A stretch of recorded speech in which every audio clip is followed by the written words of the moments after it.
வையகம், வாழ்க வையகம், வாழ்க வளமுடன். குரு வாழ்க, குருவே துணை.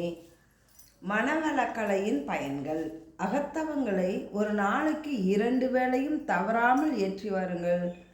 மன அமைதி, அறிவு கூர்மை, அறிவின் ஓர்மை, மன உறுதி ஆகியவை அடங்கும். தற்சோதனையில் எண்ணங்களை ஆராயுங்கள். விழிப்பு நிலையில் அறிவு செயல்படும். நலம் தீது உணர் ஆற்றல் உண்டாகும். வேண்டா பதிவுகளை வினைப்பதிவுகளை மாற்றிவிடலாம்.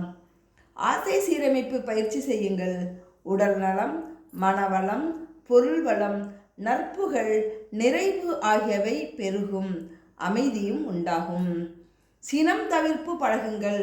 குடும்பம், நண்பர்கள், தொழில் செய்யுமிடத்திலுள்ளோர், உற்றார் உறவினர்கள் ஆகியோரிடமிருந்து உங்களுக்கு அன்பு, நட்பு ஆகியவை கிடைக்கும். இனிமையும் மகிழ்ச்சியும் உண்டாகும்.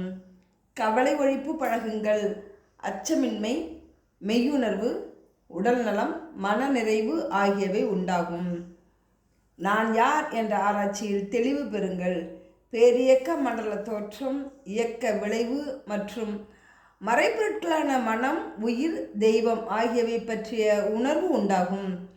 இத்தகைய பயிற்சியும் பழக்கமும் இணைந்த ஒரு வாழ்க்கை நல கல்வியே மனவளக்கலையாகும். அருட்தந்தை வேதாத்ரி மகரிஷி அவர்கள் வாழ்க வளமுடன். நன்றி.